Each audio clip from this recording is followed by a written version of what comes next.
Muy buenas noches, bienvenidos a una nueva emisión de Voces y Memorias. Antes de arrancar con el invitado que nos acompaña esta noche, les voy a pasar los medios para que puedan comunicarse con nosotros. A través de la web pueden escucharnos en ecomedios.com, en la página de YouTube, en YouTube/Ecomedios, o por Facebook/Ecomedios. En esta oportunidad vamos a hacer un programa diferente. Ayer se cumplió un nuevo aniversario de la recuperación de las Islas Malvinas y hoy nos acompaña un personaje que estuvo profundamente involucrado en la Guerra del Atlántico Sur. Nació el 12 de marzo de 1938, tiene 80 años recién cumplidos, es capitán de navío retirado, egresó de la promoción 86 de la Escuela Naval el 18 de enero de 1954 y pasó a retiro el 1 de noviembre de 1990. Es veterano de guerra de Malvinas. Durante la guerra se desempeñó como segundo comandante del crucero General Belgrano y actualmente es presidente de la Asociación Amigos del Crucero General Belgrano, con la que dan charlas alrededor de todo el país, recordando justamente las vivencias de esa época. Hoy nos acompaña el capitán de navío retirado Pedro Galassi. Muchas gracias por acompañarnos hoy. Por favor, el gusto es mío y muchas gracias por darme esta oportunidad de hablar del tema del Crucero General Belgrano. ¿Cuál es su recuerdo de su 2 de abril? ¿En dónde estaba? ¿Qué era lo que estaba haciendo cuando se entera que se recuperaron las Islas Malvinas? Bueno, mi recuerdo no es el 2 de abril, sino un poquito más adelante, porque ya las fechas no las ubico exactamente, pero mediados de marzo, podríamos ser 20 de marzo, nuestro buque estaba en reparaciones. Justamente ese día estaban revisando los tableros eléctricos, el buque estaba a oscuras. En esas condiciones el comandante nuestro estaba en el hotel de Puerto Belgrano y en esos momentos siento que me llaman a las 4 de la mañana del comando de la flota de mar para informarme que tenía que presentarme al comando de la flota de mar, que es un edificio que estaba ahí cerca nuestro, con el comandante. Y yo realmente no sabía qué podía pasar. Sí, me podía imaginar qué podía pasar, pero dejémonos para después. Entonces fui con el comandante y estaban todos los comandantes de los buques operativos. Y yo era el único segundo comandante. Y ahí nos enteramos, por lo que nos dice el comandante de la flota de mar, que la Argentina había decidido recuperar sus Islas Malvinas. La sorpresa fue general, porque nadie sabía absolutamente nada. Evidentemente, el plan de operaciones para la recuperación fue totalmente secreto y ni los comandantes de los buques lo sabían. O sea, faltaba casi una semana para el día de... Una semana, 2 semanas estaba el día de... Pero tuve una gran satisfacción, que quizá no se puede dar en estos momentos. El comandante de la flota dio otras explicaciones, otros detalles, y dijo: señores, se va a zarpar tal día, que puede ser el 28, 27, el 29 de marzo. Dice: hay un inconveniente, y fue todo silencio. Qué hermoso haber escuchado eso. Es que la flota de mar estaba en condiciones de zarpar inmediatamente. Ahora, el caso de ustedes no podían zarpar porque estaban en reparación. Justamente se dice: el crucero General Belgrano es el único que no va a zarpar. En esa situación se dice: estamos en condiciones de zarpar, pero falta un detalle, por supuesto.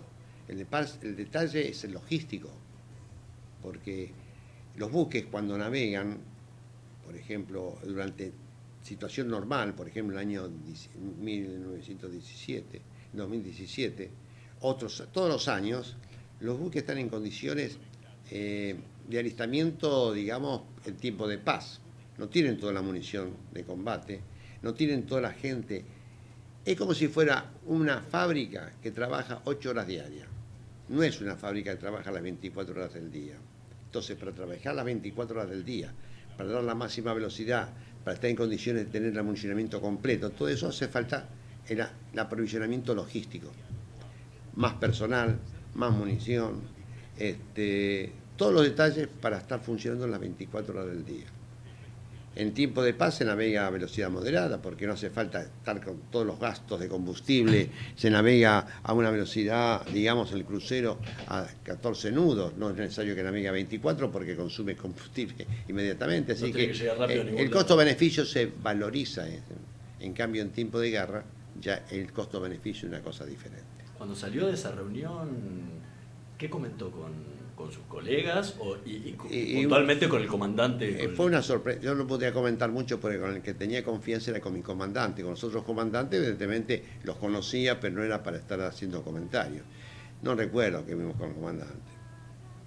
Lo único que le diría que sería mucho decir, quizás, llegó este momento y nosotros no vamos a participar. Claro. Esa es la pregunta que nos hacíamos con el comandante. Pero después llega la orden que les pero dicen, después, dejen las reparaciones. No, después a medida que se van sucediendo las cosas, se produce el 2 de abril, etcétera, etcétera, y la primera semana de abril nos dicen apurar las reparaciones, van a salir a operar. Entonces ahí comienzan otra vez nosotros la parte logística. Entonces entraron. Y en la parte logística, el segundo comandante está a cargo de todo lo que es el buque, menos la parte operativa que es del comandante. Así que la parte logística me correspondía a mí. Pero yo tengo un staff, ¿no es cierto?, de capitanes de fragata especializados en cada cosa. Máquinas, electricidad, comunicaciones, artillería, etcétera, etcétera, etcétera. Sanidad. Y es cuestión de reunirlo y decirle, señores, hay que poner el buque en condiciones operativas. Cada uno sabe lo que tiene que hacer. Yo tengo que hacer supervisar que la orden se cumpliera. Y además comenzó a entrar mucha gente, entre ellos, increíblemente, 100 conscriptos nuevos, que mirando el buque, tengo los comentarios de muchos, que gente que venía de tierra adentro, ¿no es cierto?, decía, pero esto de hierro podrá flotar. Pues no sabían ni nadar. Pero bueno, pero el tema de conscriptos es una cosa muy importante que se ha tergiversado a través de los últimos 30 años. Los pobres chicos, etcétera, etcétera, etcétera, que es una gran mentira, por lo menos en el caso de un buque. El buque es una ciudad. La gente especializada está en sus equipos, los maquinistas en sus equipos. ¿Quiénes son los que barren, los que limpian esa ciudad? Es la gente que no está especializada, que son los conscriptos. Yo no puedo poner un cabo principal especializado en artillería que tiene que estar ajustando sus elementos artilleros a limpiar y perderse tiempo. Tengo que hacerlo con conscriptos que han venido para eso. Son aprovechados para todo el servicio. La panadería, ¿quién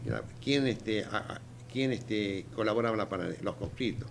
En la cocina, ¿quién colaboraba con los conscriptos? Esos fueron los conscriptos, que luego, a través del tiempo que son 2 años en la Marina, evidentemente toman una especialidad también, y así se va rotando.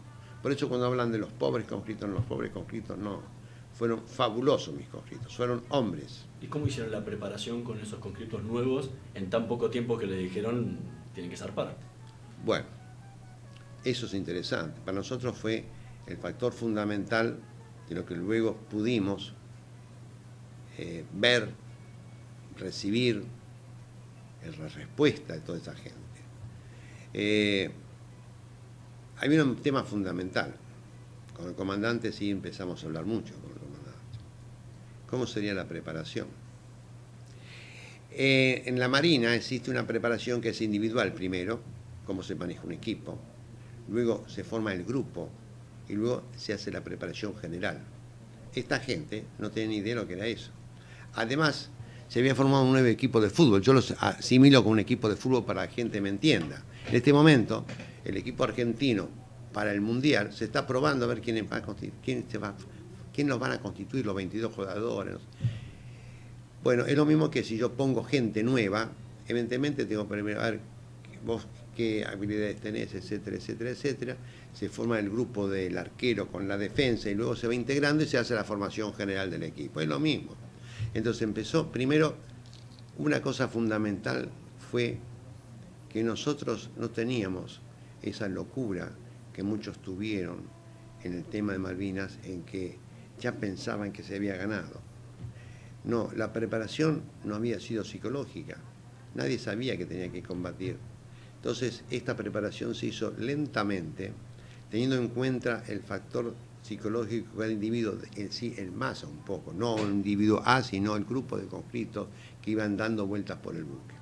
Y se comenzó el adiestramiento, inclusive nosotros que teníamos una preparación de chicos en la formación de cómo actuar en la guerra, evidentemente cuando salíamos a navegar con los buques, hacíamos ejercicios de guerra, es totalmente distinto cuando se va a combatir. El enemigo que teníamos nosotros cuando salíamos a navegar y adiestrándonos en la parte submarina, en la parte antiaérea, etcétera, etcétera, el enemigo era amigo nuestro, no nos iba a matar. En este caso era totalmente distinto.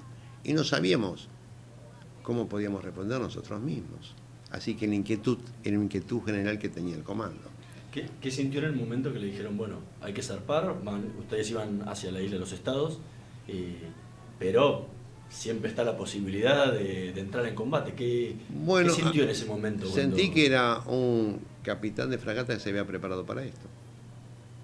Es decir, el cumplimiento de las órdenes está clarísimo desde que entramos a la escuela naval. Le llega la orden. Le guste o no le guste, este es un oficial de marina. Bueno, pero es un ser humano también. Y siente temores, Sí, pero eso... sabe que tiene su familia. Pero el temor no tiene. Pero el tiempo va haciendo que usted tiene que aprender, como se enseñó a toda la gente, en charlas que dábamos y todo lo demás, a superar el miedo. Que eso es lo importante. Todos teníamos miedo. Aquel que dice que no tuvo miedo, está mintiendo.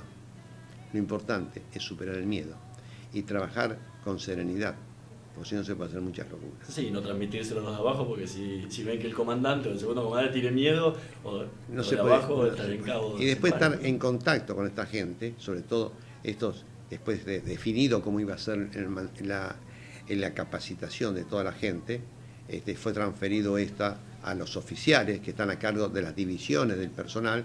Las divisiones del personal tienen conscriptos, cabos, oficiales, etc. Es decir, que fue todo un conjunto que llevamos, y sobre todo, no decirle que vamos a entrar en guerra. Nosotros salimos a un punto que, como usted dijo, la isla de los Estados, pero de entrar en combate. Sí, tomamos una medida de prevención, apenas salimos, tomamos una medida de prevención submarina, navegar bajo profundidades, porque podríamos tener un ataque, sí podríamos tener un ataque, pero algunas medidas se tomaron.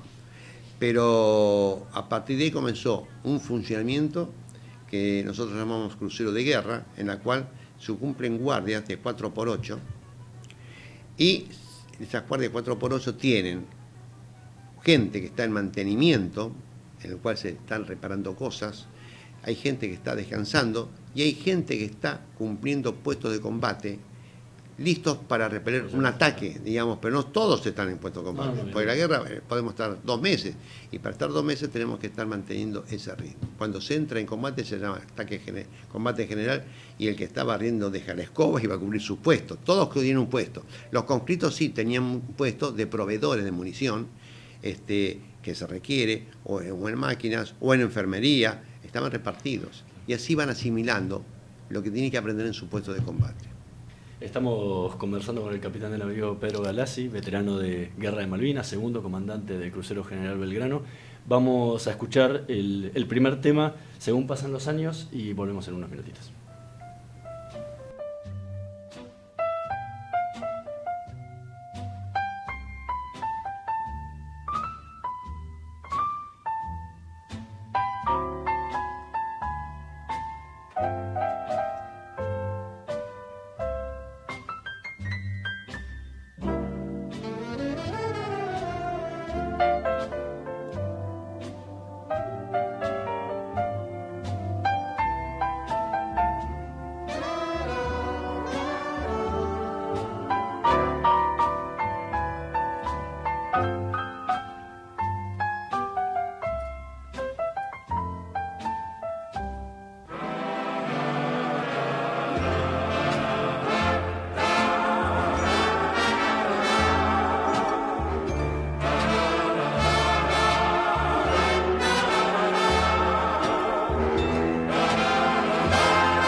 Era según pasan los años, tema de la película Casablanca. Según pasan los años, ¿cómo ha cambiado su visión de lo que vivió en Malvinas en todos estos años? Desde ese 2 de mayo, ¿no? Que Sí. les tocó entrar a ustedes en combate. Es muy difícil. Empezamos el 2 de mayo, pasamos al mes que, el primer mes después en junio, cuando está por terminar la guerra, y yo había salido escuchando al pueblo argentino cuando hubo una gran manifestación, que todo el pueblo fue porque quiso, nadie fue llevado ni le ofrecieron un sanguchito. Fue cuando se dijo, y si vienen los ingleses, presentaremos combate. Y fue una gritería total. Y ese fue mi primer cimbronazo de lo que ocasionó esta guerra. Yo estaba en ese momento en la Cámara de Oficiales con 56 oficiales almorzando, y dije, qué difícil que es, qué distinto que es gritar, vamos a enfrentar, y todo el pueblo contento, a llevar a más de 1000 hombres a la guerra. Después, en el mes de junio, cuando vino el Papa, y se hizo una gran recepción en el Monumento a los Españoles, donde estaban presentes los miembros de la Junta Militar, yo fui y me encontré con un pueblo que gritaba queremos la paz. Algunos quizás habían estado en la Plaza de Mayo, y yo realmente me sentía distinto. Digo, este no es mi pueblo, yo soy algo distinto. ¿Y por qué?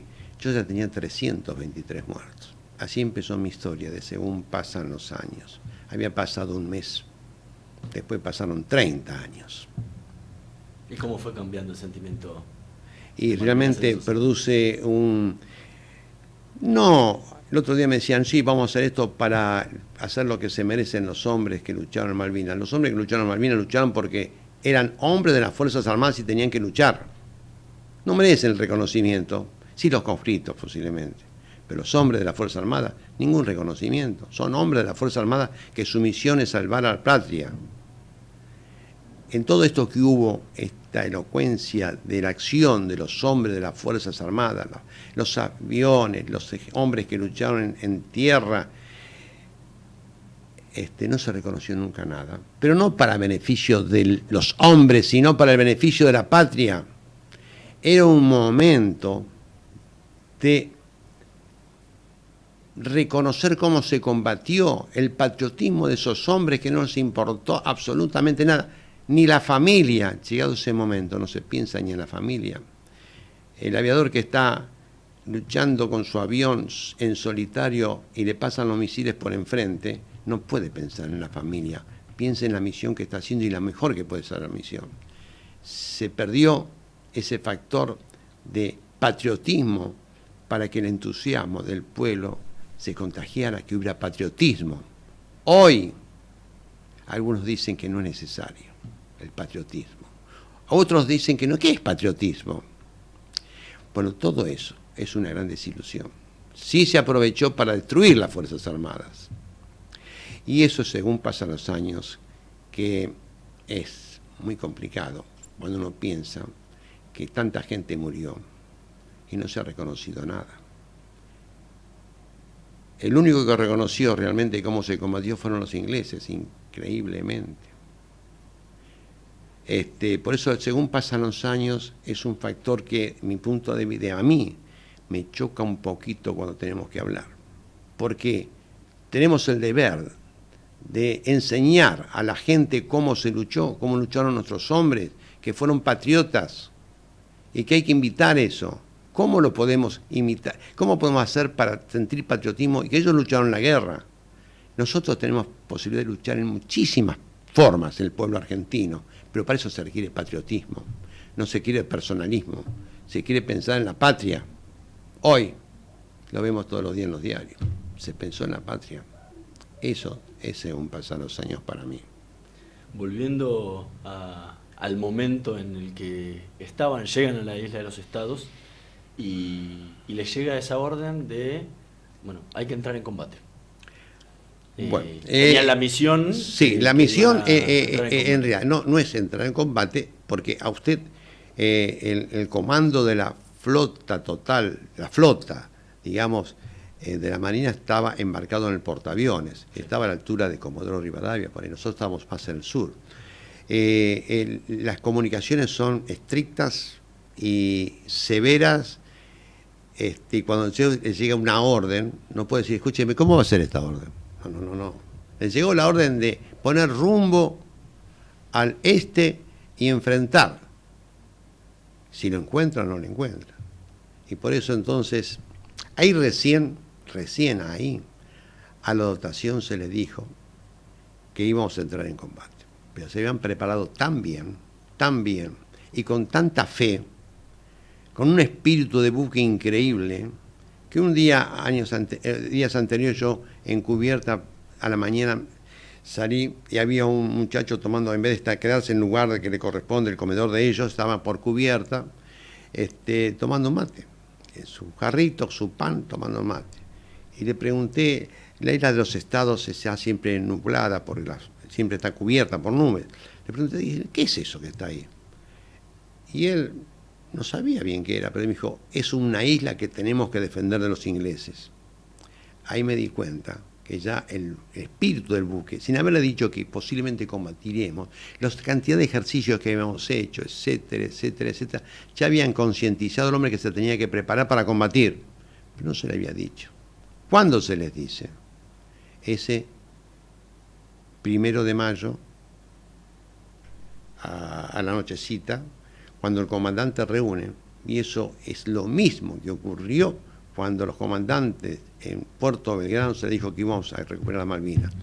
Estaban los oficiales presentes y el comandante les dice, porque había un grupo pequeño que entendía perfectamente las órdenes que venían y que mandábamos. Era el comandante, yo y 3 jefes. El resto, los oficiales incluidos, cumplían sus actividades que eran ordenadas. Y el comandante le dice, señores, ¿hay alguna novedad, alguna pregunta? Y todos los oficiales se quedaron callados. Cuando el comandante se fue, en lo que nosotros denominamos la soledad del comando, en la cual usted se imagina las cosas por las que pasaron por el comandante. Era el responsable de 1000 hombres. Sabía lo que podía pasar. Si usted analiza los factores de fuerza y debilidad que estábamos, nosotros teníamos una ventaja. Nuestro buque era 30 años más viejo que el más viejo de los ingleses. Experiencia teníamos mucha. El buque tenía mucha experiencia, pero el buque era 30 años más viejo. ¿La orden había que cumplirla? Sí que había que cumplirla. ¿Sabía qué factor de fuerza teníamos? Y podíamos imaginarlo. Divertir a la flota enemiga para que la flota norte atacara perfectamente con sus aviones, del portaaviones. Había muchas probabilidades de cómo combatir, quizás sin tirar un solo tiro, podíamos acercarnos, dividir la flota, eso se vería en las posibilidades que ocurrieron después. Y entonces me dijeron, cuando el comandante se fue, me dijeron que fuera a verlo al comandante y le dijera que cualquier orden que él ordenara se iba a cumplir sin ningún problema.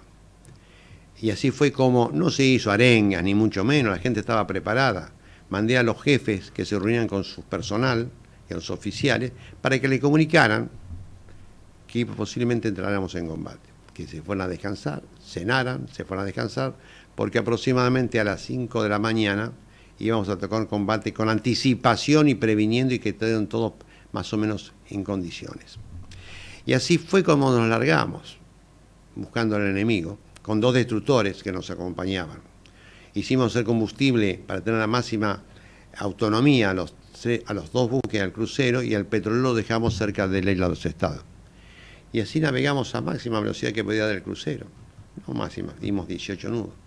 Y el crucero, que salía de unas reparaciones, no dio muestras para nada de una avería, mucho menos. ¿Cuál era el clima que se vivía a partir de ese momento que dijeron, bueno, alistarse porque vamos a entrar? El clima no lo viví, porque cada uno tiene que vivir su clima. ¿El suyo cómo fue? Está pensando en uno. Si usted tiene que dormir de la guardia, pues va a tocar más guardia a las 4 de la mañana, más vale que se vaya a dormir. El ritmo seguía exactamente igual.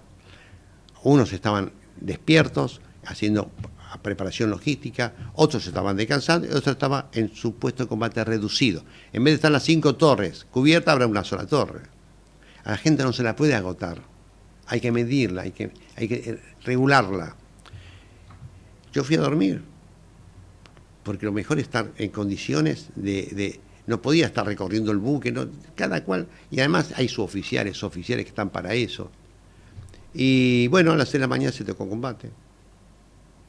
Y ya esta situación la habíamos vivido unos días antes en la isla de los Estados, cuando un destructor que se acercaba, nuestro por supuesto, pidió una alarma, pidió autorización para lanzar un misil a un contacto no reconocido.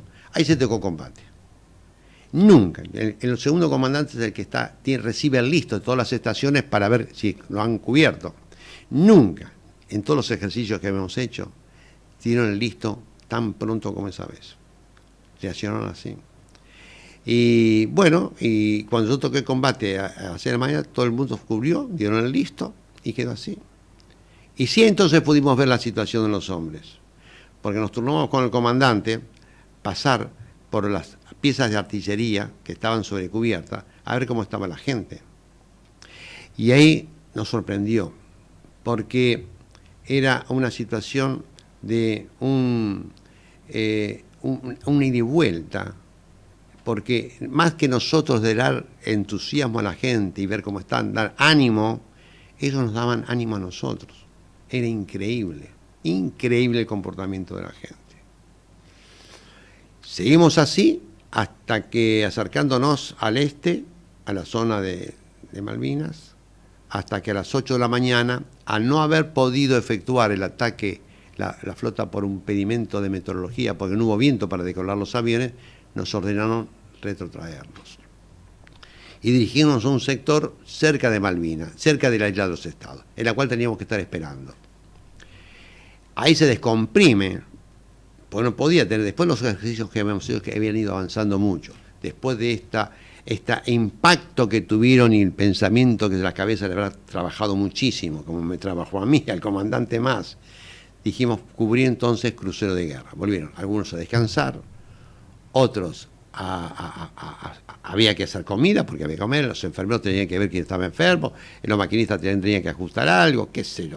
Y se cubrió un pequeño grupo de artilleros para que en caso de encontrar la situación apropiada, se atacara o se defendieran en los primeros instantes. Y así comenzamos a navegar nuevamente hacia el continente. Vamos a hacer una pequeña pausa y vamos a seguir conversando con el capitán de navío Pedro Galassi, veterano de guerra Malvinas, segundo comandante del crucero General Belgrano. Volvemos en un minutito. Vamos la radio, somos tu voz, vamos con Eco.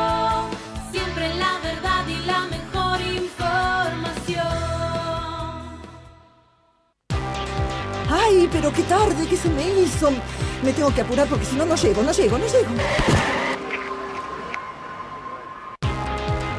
No. ¿Pero seguro?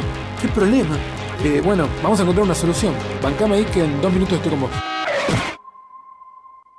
Bueno, vos ahora te tenés que ir. Sí, pero yo quiero hablar de esto ahora. Cuando llegue a casa te llamo. 3 de cada 10 muertos en el tránsito son peatones. Cruzá siempre por la senda peatonal o esquina, respetando los semáforos. Allí, todos los vehículos deben darte prioridad. Luchemos por la vida. Descarga gratis de tu celular la aplicación Ecomedios.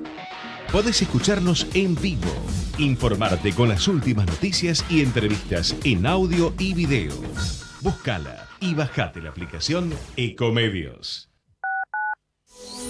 Podés vernos en vivo en ecohd.com.ar.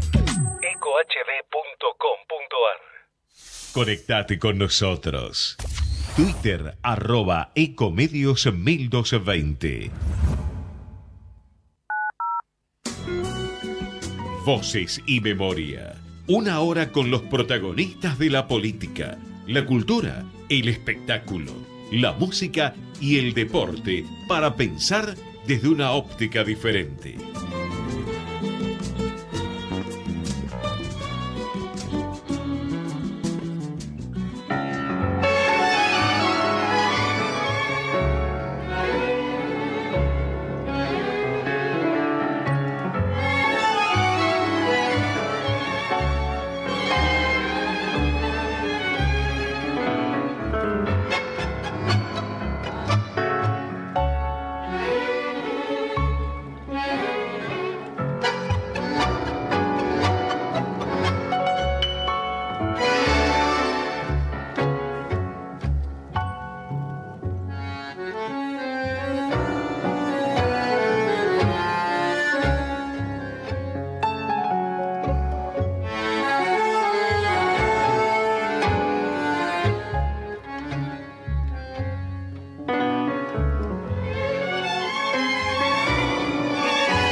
Recién escuchábamos Bahía Blanca, la orquesta de Di Sarli, que eligió el capitán de navío Pedro Galassi para este programa de hoy, donde estamos recordando sus vivencias de lo que fue la Guerra de Malvinas.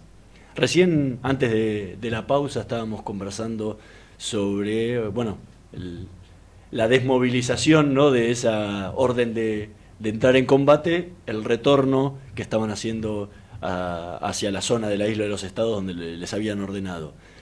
Es ahí donde los encuentra el ataque inglés. ¿Qué recuerda de ese momento, del momento del ataque?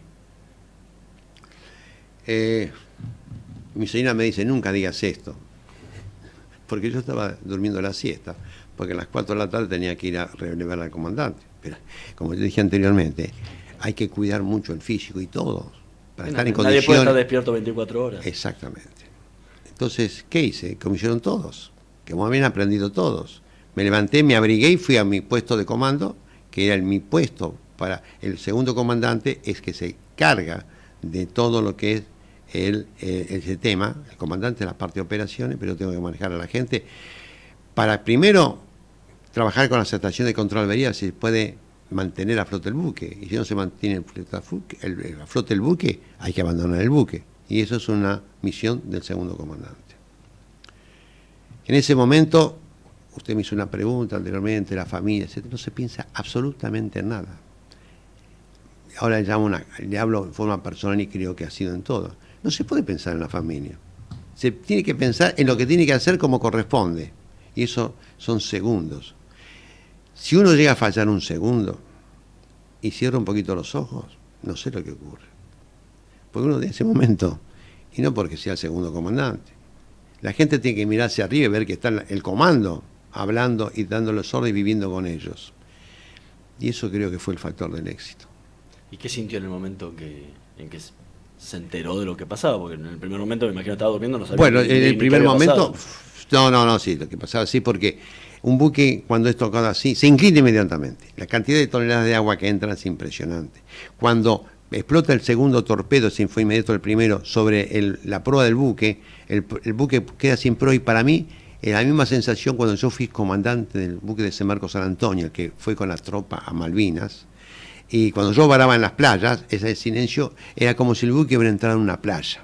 Lamentablemente no era una playa linda, sino una playa que nos habían destrozado en la proa.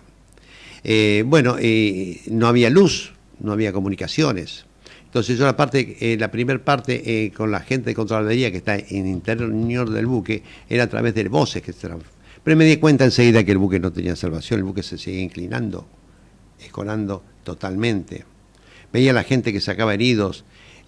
Fuera un espectáculo donde la aptitud humana es la película que yo vi en primera instancia.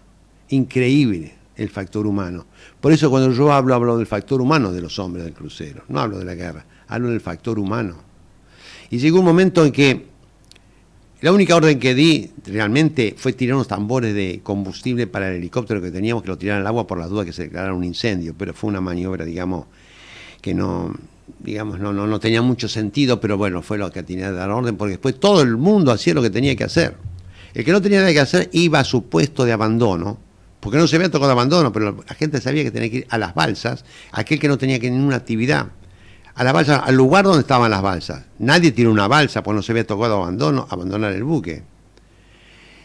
Y en ese momento yo veo un suboficial, que lo conocía de otro destino, estando formado en cubierta, que me hacía una señal con las manos, con el pulgar. Muscardín se llama, el enfermero. Cuando lo encontré en Ushuaia, que por suerte no se salvó, y yo me salvé, le digo, ¿qué me quería decir Muscardín con ese dedo pulgar levantado? Le quería decir que se quedara tranquilo, que nosotros estamos fenómenos. Eso no existe en ninguna parte del mundo. Esa respuesta de la gente no existe en ninguna parte del mundo, en esas condiciones, se lo aseguro. Cuando veía yo que el comandante no había interferido para nada en este caso, y me esperaba a mí, y yo en un momento dado vi que ya no era un peligro, era un segundo, en cuanto yo demoraba un segundo, podía ocurrir un desastre, el buque daba vuelta total, y éramos todos muertos. Y un segundo quizás yo impedía que se sacara otro hombre que estaba herido de abajo. La decisión había que tomarla. Y dije, señores, le dije al comandante, señor, de la voz de abandonar el buque. Como no había forma de comunicarme, dijo, bueno, transmítalo usted. Yo con un megáfono dije, abandonar el buque. En ese momento recién se arriaron las balsas y la gente empezó a embarcarse en las balsas. ¿Qué sintió en ese momento en que el buque se empezó a escorar? Y digo, más allá de que tenía que cumplir su deber y que estaba pensando en qué hacerlo, pero me imagino que la adrenalina que corre por dentro es muy fuerte. Sí que es muy fuerte. Corre muy fuerte, pero no tiene solución. Yo sabía que había llegado el momento para todos. Para colmo, usted dijo que yo había cumplido los años el 12 de marzo, y un 12 de marzo de 1938, igual que yo nací, nació el crucero. Y yo, en esa situación, usted lucha, pero no sabe en qué segundo va a morir. El tema es ese. Usted lucha, pues le cae la adrenalina como loco, dando órdenes, hay que empezar a dar órdenes ahí, órdenes dando seguridad, etcétera, etcétera. Ir a buscar al comandante, que yo lo fui a buscar al puente y no lo encontraba, y empecé a buscarlo por todo el buque. Y no piensa en nada, piensa en lo que está haciendo, los pasos que está haciendo, viendo a la gente, la lleven a este que está herido, pero no piensa en nada, no puede pensar nada. Pero sabe que en un segundo, por eso yo digo que los hombres del crucero fueron a vivir, pero sabían que en cualquier momento les podía llegar la muerte. Yo por eso, antes de zarpar de Puerto Belgrano, dejé una nota a mi mujer y se la di a un amigo. Y no pensaba, como muchos falsos estrategas en ese momento, que la guerra se iba a ganar. Fueron falsos estrategas. Y quizás ni fueron a la guerra. Y después criticaron a los hombres que fueron a la guerra. Por eso unas cosas duelen mucho. ¿Qué le decían esa carta a esa mujer? Bueno, es una cosa muy íntima. Y pero en el momento ahí que decía que podía llegar, ¿en algún momento pensó que no iba a sobrevivir? Por supuesto. Por supuesto. Por supuesto. A medida que yo bajaba a cubierta, en el buque en ese momento podía dar un golpe y si un día daba una vuelta a campana y siempre nos moríamos todos. ¿Y en las balsas? Sí, ese fue terrible. Una segunda parte, ¿no? Una segunda parte, terrible. Y por suerte la balsa, me tocó, claro, la balsa mía estaba más en proa, yo me marqué en esa balsa y mucha gente que se había embarcado antes en balsa se rompía porque el buque al irse hacia atrás, el costado se había desflorado y cortaba la balsa. Había que sacar a la gente de agua y meterlos dentro de la balsa. Yo llevaba una balsa para 20, llevaba 32. Llevaba un hombre que estaba muy quemado, otro que estaba quemado, no tanto, y no nos podíamos ni mover. Eso fue un factor interesante por la travesía, que no tuvimos frío. Los balsas que tenían 4 o 5 hombres murieron todos de frío.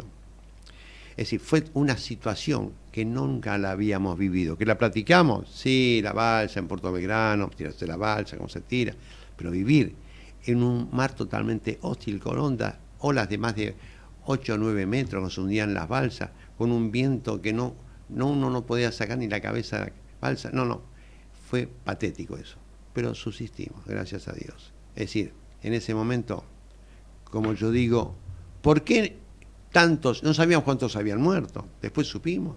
El encuentro con ellos puede ser en cualquier momento. Lo lindo es sentir los hombres de la balsa que gritaban viva el Belgrano cuando ya desaparecía del mar. Y como yo digo, fue un momento realmente en que fue patético realmente. Hay que comenzar a superarse uno, porque sabe que tiene que animar a todos los que estaban ahí. Vuelve a superarse uno. Y si no se supera uno, el comando de la balsa lo toma otro que está superado. Es decir, ¿qué vi yo y qué me mantiene en ánimo? La foto más linda que yo tengo grabado en mi mente es la foto de la dotación en esa situación, cuando yo estaba en el puente de comando y la gente esperaba que yo diera las órdenes. Es una foto que jamás me podré olvidar. Vamos a escuchar el último tema que eligió el capitán de navío Pedro Galassi para este aniversario de la recuperación de las Islas Malvinas. Pasional, la orquesta de Osvaldo Pugliese con la voz de Osvaldo Morán.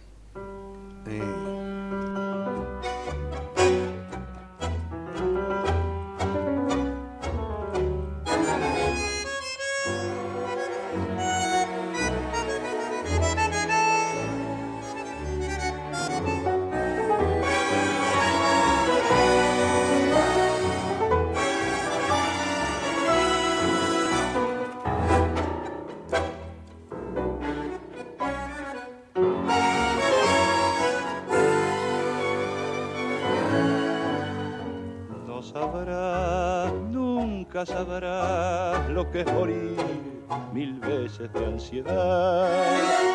No podrás nunca entender lo que es amar y enloquecer. Tus labios que queman, tus besos que embriagan y que torturan mi razón. Sed que me hace arder y que me enciende el pecho de pasión. Estás clavada en mí, te siento en el latir abrazador de mis sienes. Te adoro cuando estás y te amo mucho más cuando estás lejos de mí.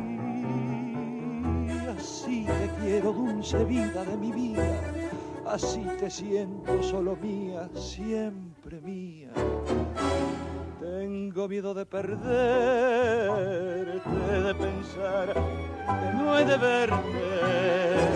Porque esa duda brutal, ¿por qué me habré de sangrar? Si en cada beso te siento desmayar, sin embargo me atormento. Porque en la sangre te llevo y a cada instante febril y amante quiero tus labios besar.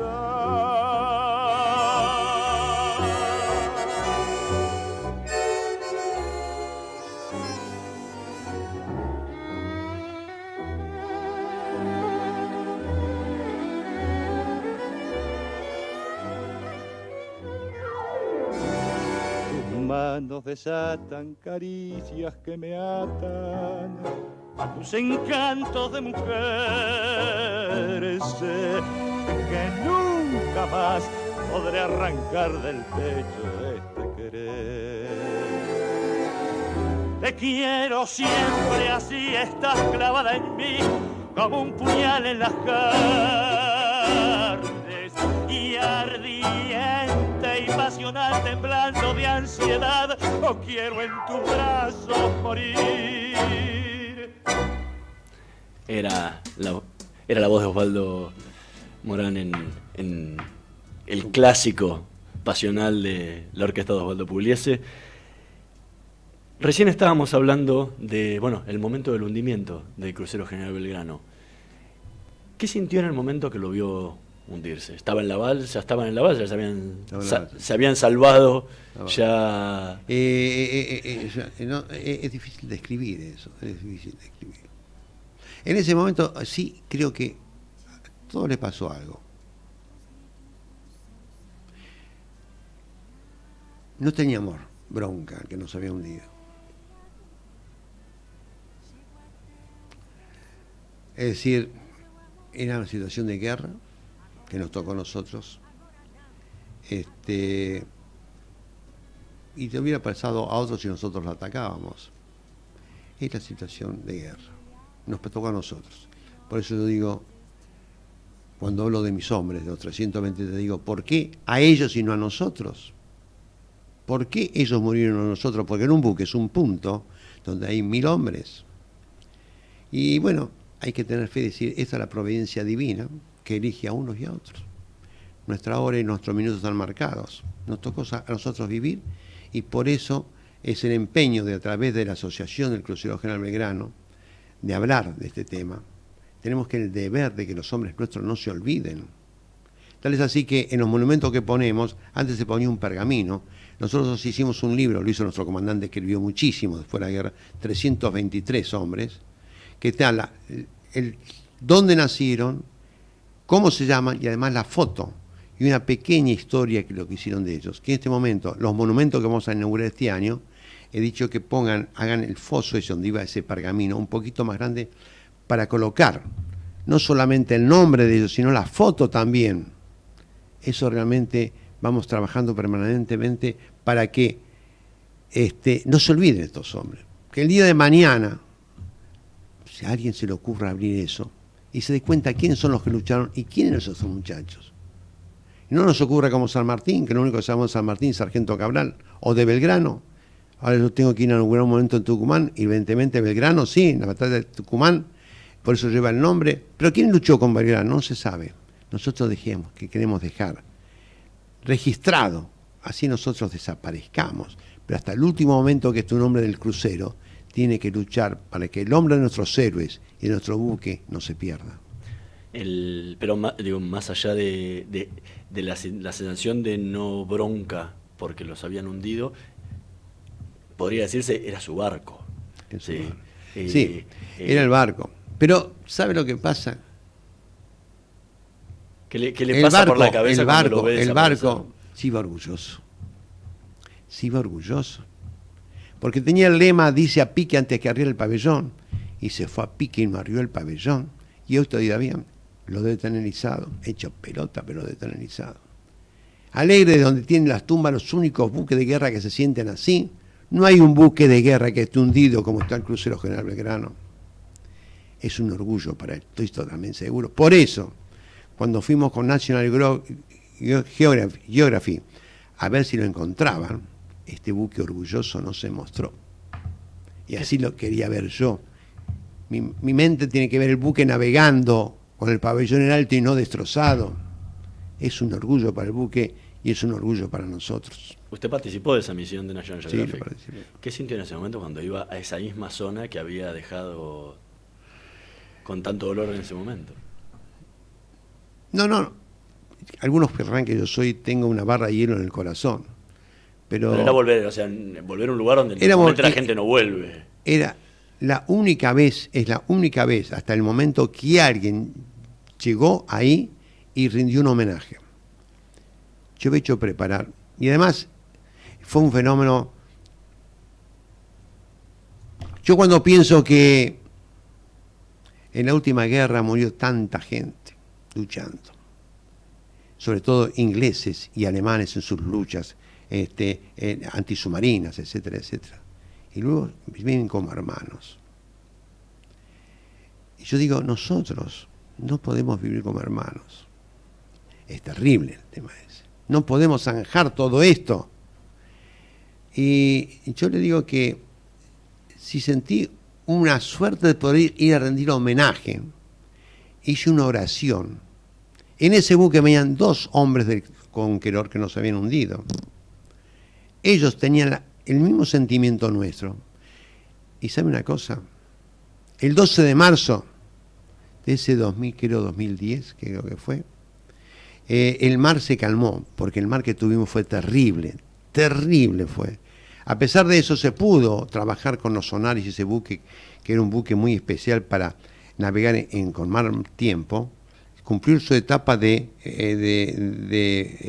búsqueda y no se encontró. Pero el 12 de marzo el mar estaba calmo.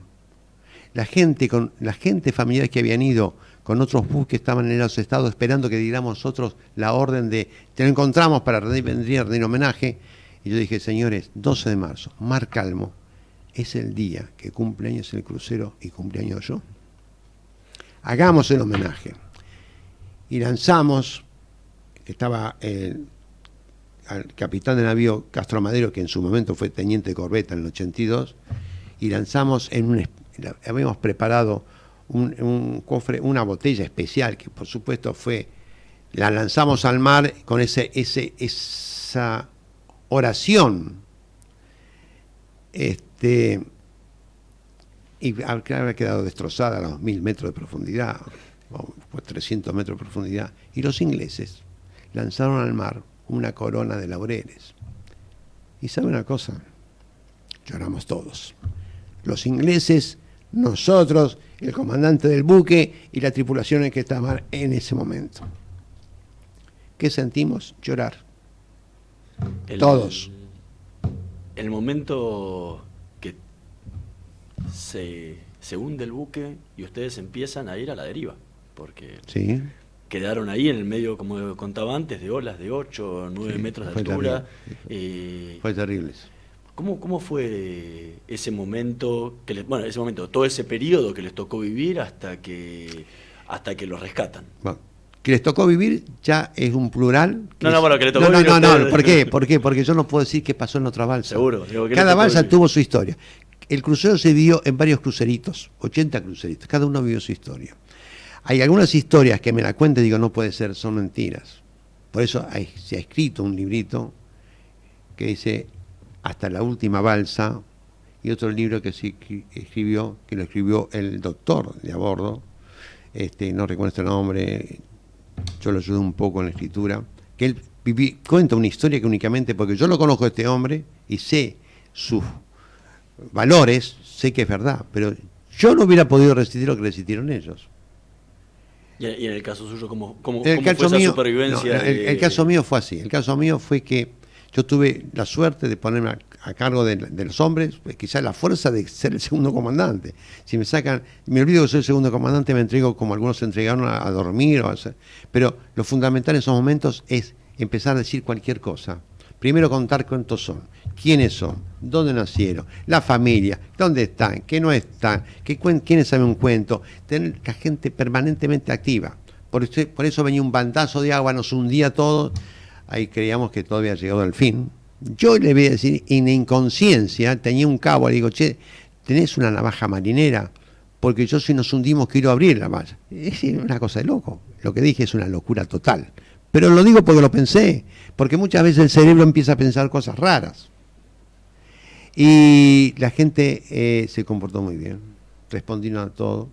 Al muchacho que era un cabo, que estaba muy quemado, no reaccionaba. Por suerte había embarcado conmigo un médico que le aplicaba morfina. Ese hombre apenas salimos de la balsa, lo recogió, el destructor murió. Pero el tema se presentó.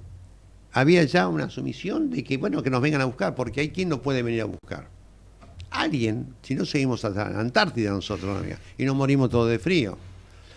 Pero cuando sentimos que un avión pasaba, digo, nos vio un avión, era un Neptune que nos estaba buscando. Era tal la tormenta que el primer Neptune salió a la noche de Ushuaia, la noche de, puede ser las 2 de la mañana, y no pudo romper el plafón, era tan grande la tormenta que no pudo seguir y volvió. Y salió otro Neptune a buscarnos. Y ahí es algo fabuloso, porque se presenta, como yo digo, el fin de la película esta.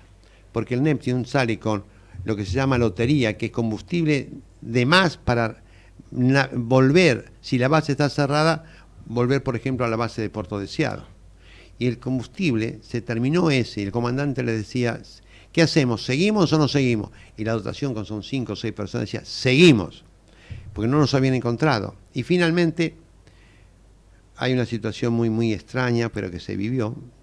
El telegrafista del avión piensa que yo lo llamo y le comunico dónde estoy. Yo nunca dije eso. El avión vira y nos descubre. Eso es algo para, no sé, es un milagro, no sé lo que es eso. Y entonces el avión ya se queda sin combustible. En ese momento le dice, ¿qué hacemos? Seguimos, porque los buques que se acercaban por las olas no nos veían a nosotros. Entonces, hasta que los buques no nos vieron en superficie, el avión se quedó y, como dice el comandante, llegué con el gas que tenía el combustible en Ushuaia. Eso es el fin de la película y eso es el valor de los hombres que combatieron en todos lados. Donde les tocó combatir, combatieron hasta las últimas consecuencias. Era el capitán de navío Pedro Galassi, veterano de guerra de Malvinas, segundo comandante del crucero General Belgrano. Muchísimas gracias por habernos acompañado y por compartir todos estos recuerdos a un aniversario más de la recuperación de las Islas Malvinas. Gracias a ustedes que mantienen, si hacen estos relatos, invitan esto porque también los llevan en el corazón el problema de Malvinas y también cómo combatieron sus hombres. Muchas gracias. Nosotros nos vamos a reencontrar la semana que viene. En la operación técnica Javier Martínez, en la producción Francisco Crespo. Nos vemos en la próxima semana. Chao. A noite fecunda os gritos do seu sangue e alto em silêncio à beira do grito chego até os restos do seu amor vazio. Agora não, agora não, agora não.